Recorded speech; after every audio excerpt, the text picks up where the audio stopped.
Our goal today is to highlight how technology influences what we see, what we believe, and how we make decisions. We will cover the rise of AI generated content, bots, and deepfakes, and most importantly, how to stay critical, informed, and responsible digital citizens. Before we begin, a few quick reminders. The session will last approximately 60 minutes.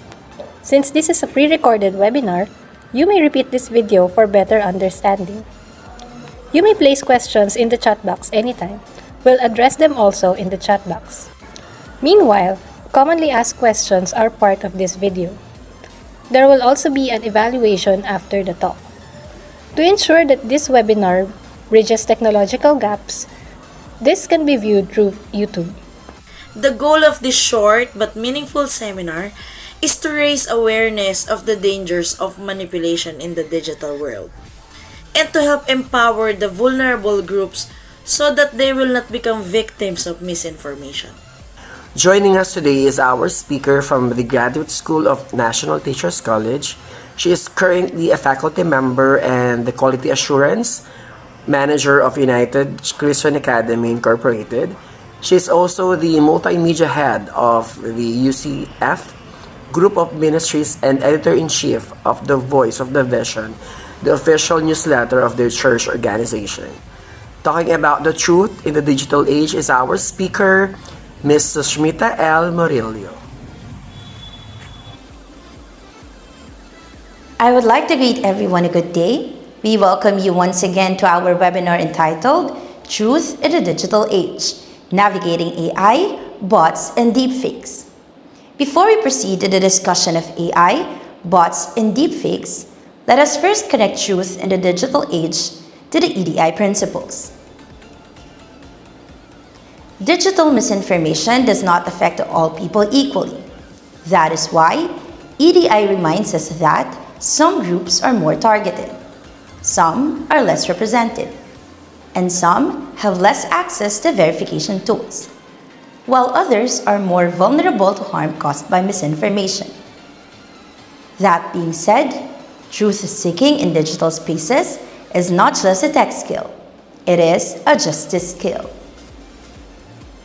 Let us first talk about equity. Equity is ensuring everyone has fair access to truth. Digital truth is not equally accessible. Some communities, according to studies, have limited access to devices or the internet.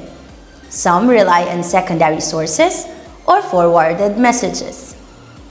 Some may not know where to fact-check, while others are disproportionately targeted by fake news. Some even have fewer digital literacies taught in school. With EDI, we teach digital literacy in all grade levels and not just higher education. We must provide fact-checking tools and training in multiple languages. We are to create safe spaces to ask questions without judgment and to design online lessons accessible to students with disabilities. In equity, truth online should not depend on privilege. Let's now go to diversity. Diversity is understanding different cultural realities in digital information. Misinformation nowadays spreads differently in each community. For example, in some cultures, messages spread through family group chats. In diaspora communities, rumors spread through transnational media. Youth rely heavily on TikTok and YouTube Shorts, while older adults rely on Facebook. So how can we approach this using EDI perspective? We must not assume a one-size-fits-all approach to digital truth. Our strategies must be culturally sensitive.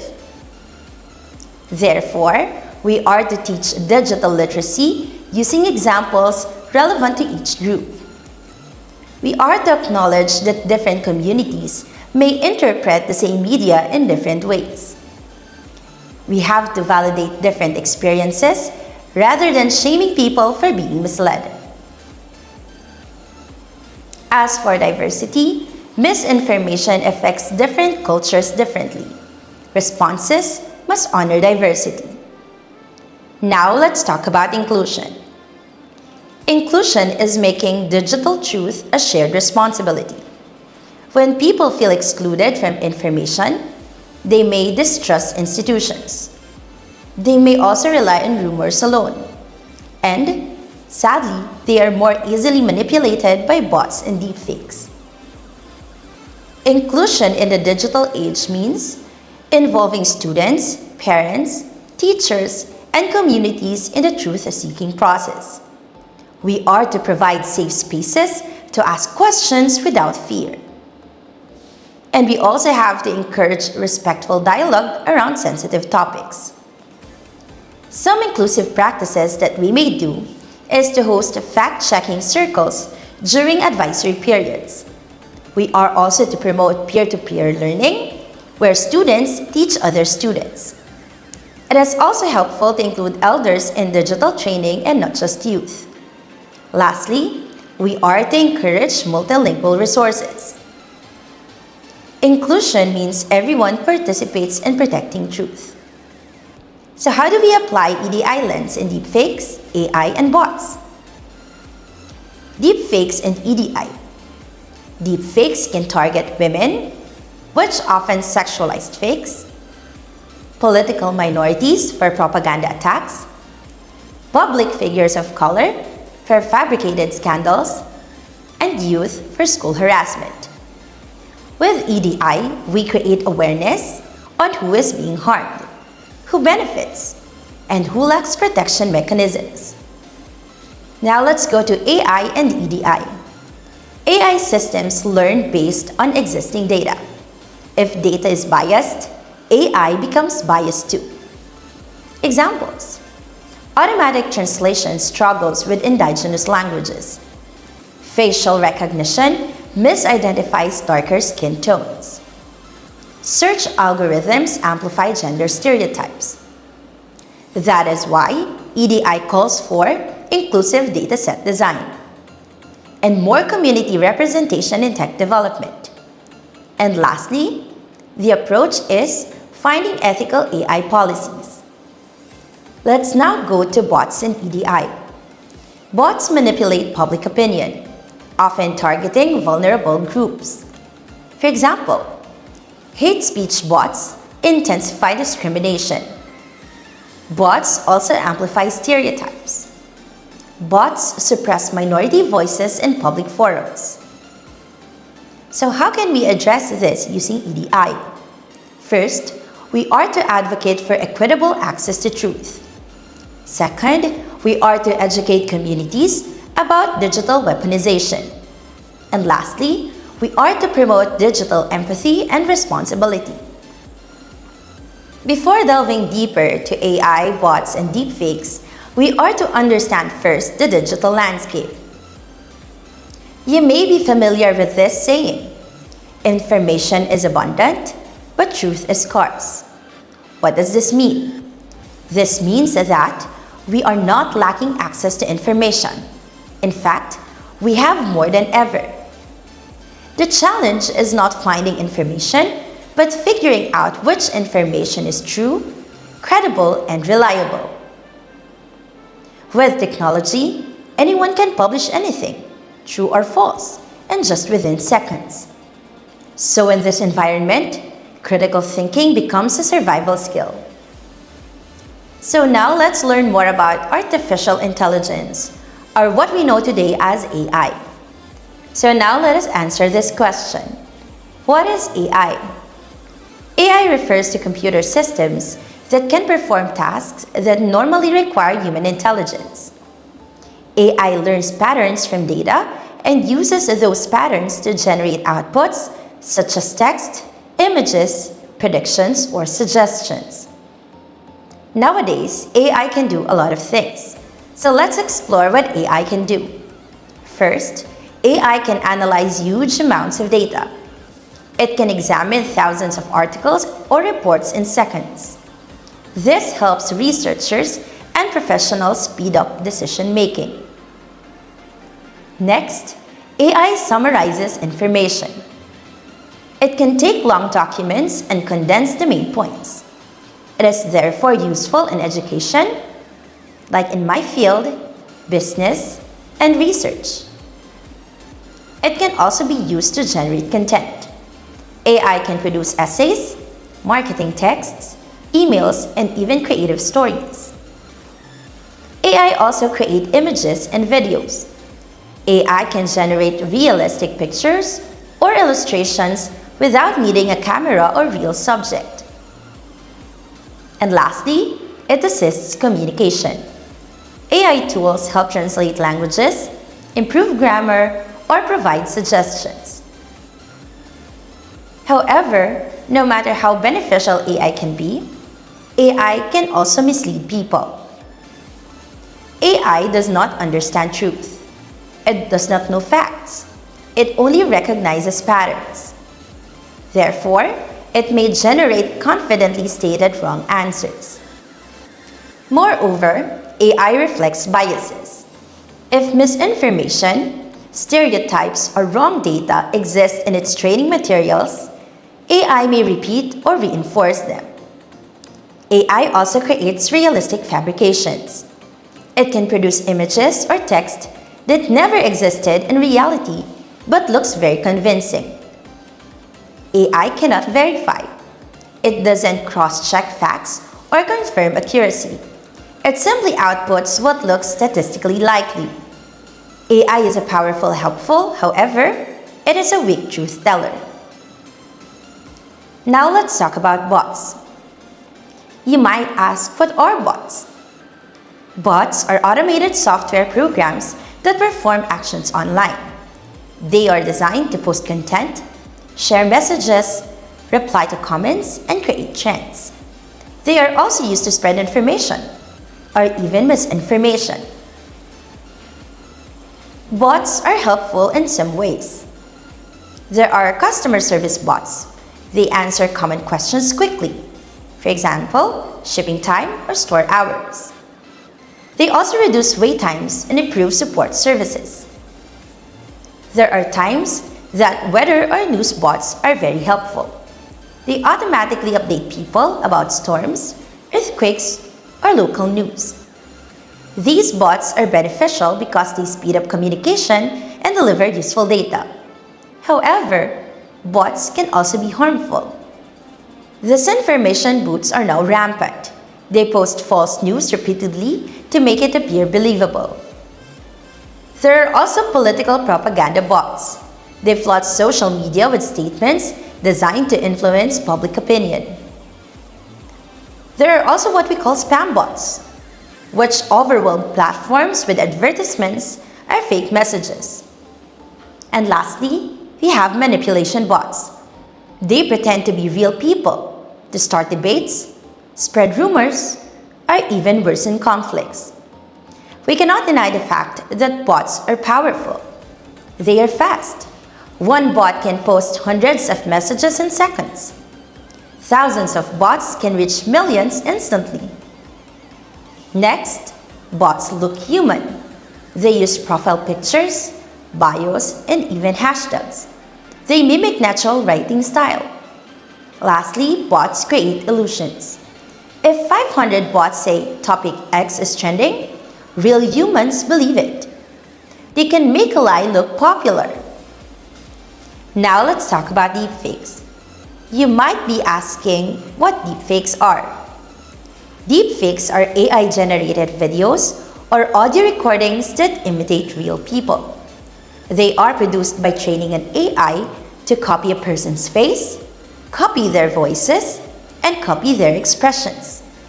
This means someone can appear to say or do things they never actually did. Deepfakes are highly dangerous. First, it can damage reputation.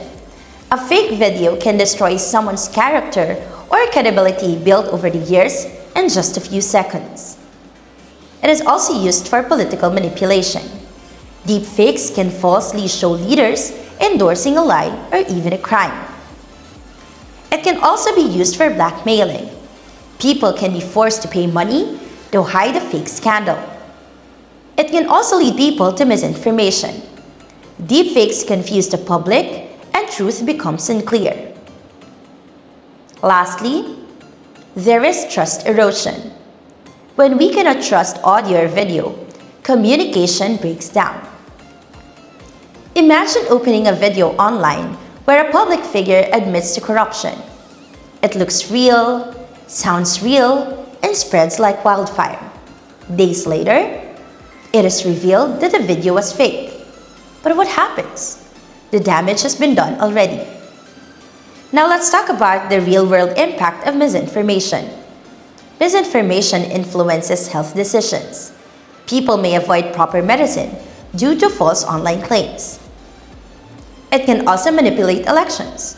Voters may choose based on lies spread by bots. It can also break social unity. Groups and communities become divided. It can also break down the economy. Fake financial news can affect businesses and stock markets. And it can also greatly affect emotions and relationships. People fight because of things they read online, often without checking the truth. Despite all this, do you wonder why people still believe in false information? According to studies, there are psychological reasons. First is what we call confirmation bias.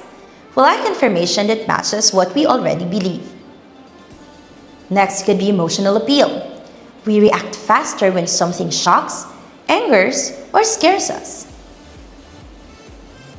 Ease of sharing is also another psychological reason.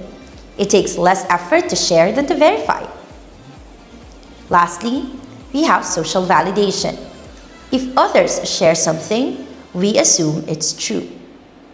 And technology lastly exploits these weaknesses.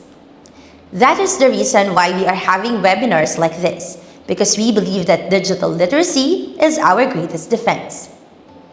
Digital literacy means we think before we believe, we question before we share, and we verify before we spread content. There are a lot of strategies that can boost our digital literacy. First, we have to check the source. Always ask this question: where did this information come from? If the origin is unknown, then it is unreliable. Next, we have to verify with evidence. Reliable sources include scientific data, peer-reviewed research, or credible journalism. Then we must also do reverse image search. Old images are often reposted to create news or lies. Research to see where the image first appeared. Next, we have to analyze emotional manipulation. If content feels shocking or scary, you have to pause. Emotional content often bypasses rational thinking. What we can do as well is to cross-check with multiple resources. Truth rarely comes from a single link or post. If multiple trusted sources confirm, then it's more likely true. Lastly, we have to recognize AI-generated cues. Images may have too many fingers, words may be repetitive, or lighting may look unnatural. With this, we can boost our digital literacy and fight misinformation. As an educator, I believe that responsible digital citizenship should be practiced by everyone. How should we do it? First, we have to educate others. We have to share skills and not rumors. We are also to report misinformation. This could help reduce harm. We are also to model verification. Don't share until you check.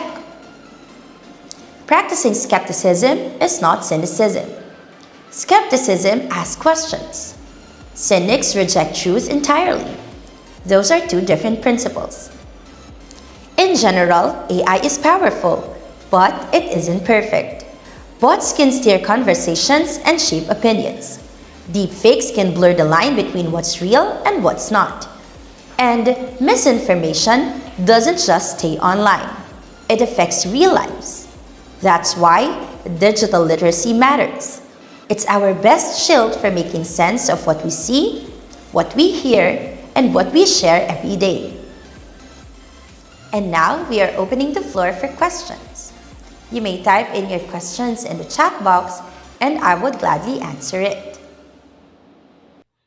Hello po, good afternoon po. I have a question po for you po. And my question is, how does misinformation relate to discrimination po?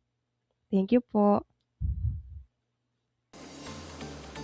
Thank you for that thoughtful question. Well, we also have to recognize who misinformation hurts the most. Minority groups are often targeted with harmful stereotypes. Deepfakes can become tools for harassment, and bots can quietly steer conversations in ways that silence voices that deserve to be heard.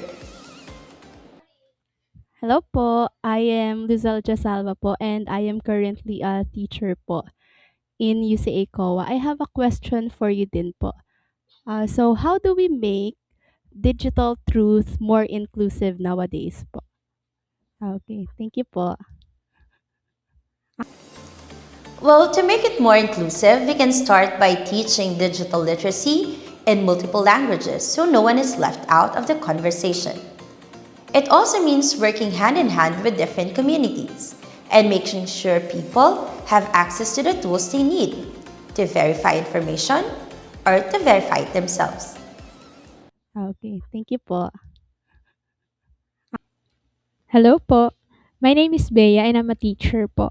My question is, what role does empathy play in correcting misinformation? I'd say that empathy plays a critical role in correcting misinformation. When people feel respected, they're more open to questioning and they've learned and letting go of misinformation. Inclusion creates the conditions where truth can actually spread. Good morning po. I am Miss Ivy Cabos po, and I am currently a teacher. And I have a question po. How do I know po if an image or a video is a deepfake? That is a great question. Detecting deepfakes isn't always easy, but here are simple signs that you can check. First, you may try to look for awkward blinking or what we call unnatural eye movements. You also have to check lighting inconsistencies. Sometimes, when you look at deepfakes, shadows don't align. You may also try zooming into the face, for deepfakes often have blurry edges around the cheeks, ears, or hair. The voice may also sound robotic or sometimes mismatched with lip movements. And finally, what you can do is to verify the source. Don't just trust a clip unless it comes from a credible organization. Hello, my name is Angel Tolentino, and I'm a teacher from UCA College of Asia. So my question is, AI is everywhere now. Should we be afraid about it? Thank you po. AI being everywhere is not something that we should be afraid of. So it's a no, okay? It's not about fear, but it's about awareness and responsibility. Think of AI like electricity. It's useful when used properly, and it can only be dangerous if misused. Remember, AI helps doctors diagnose diseases. It can also help students research faster and helps writers and designers create. But when abused, it can also be used for scams or misinformation. So the goal is to use AI as a tool and not a truth machine. Hello, good day. I am Marian Shanley Vargas, a third year student from UCA COA. How can we teach kids to verify information online? I said this a while ago that digital literacy is our greatest defense. And digital literacy should not be confined to adults only or to the students, but we must also teach kids to verify information online. So here's what could work best for them. You have to teach them to ask these questions. Who posted this? How do they know this? Or what's missing?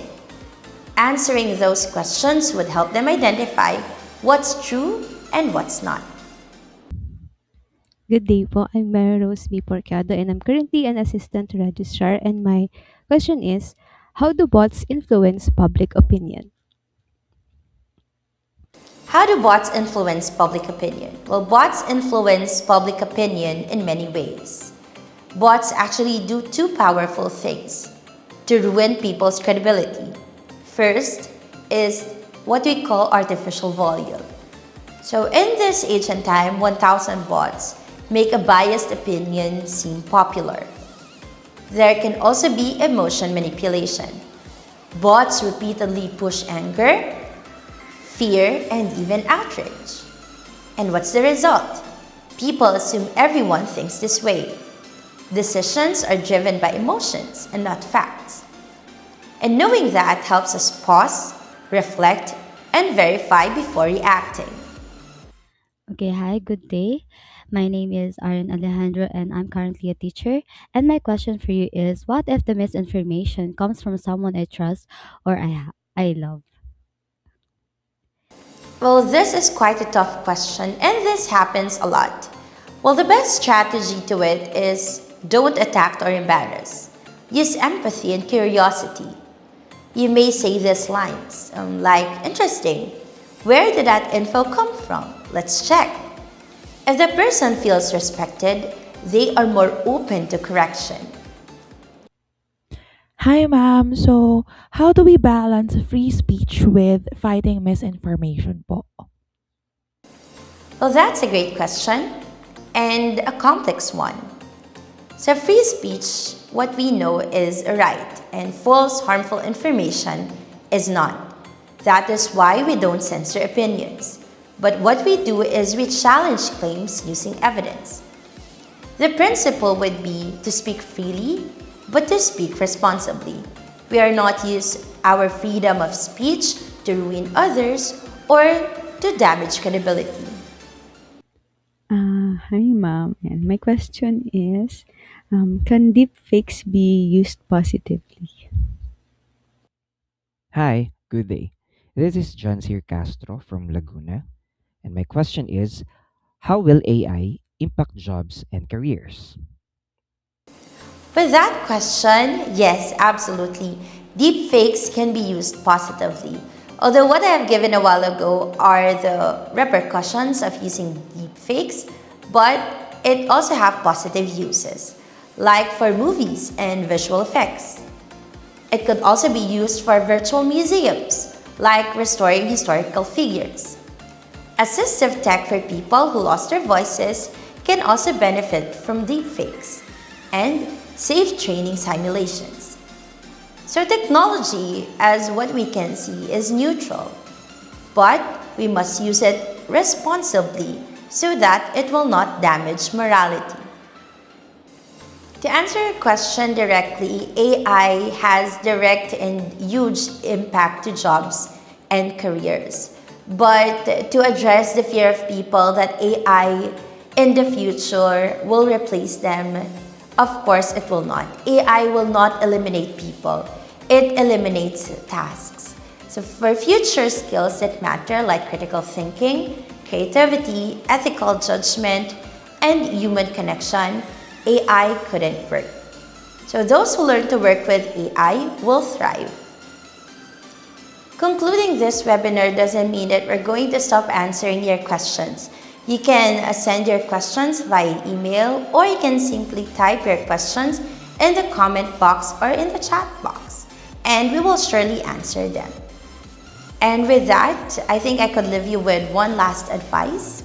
So in this digital age, truth is not something you find. It is something that you work for. So what we could do is to always pause before we share, to verify before we believe, and to trust truth more than anything else. So thank you for your insightful questions. And remember that we can't stop technology, but we can shape its impact. So let's commit to being truth seekers and not just information consumers. Thank you to everyone who participated, and we appreciate your attention and your curiosity. Until next time, so let's stay continuously informed and let's continue to stay critical.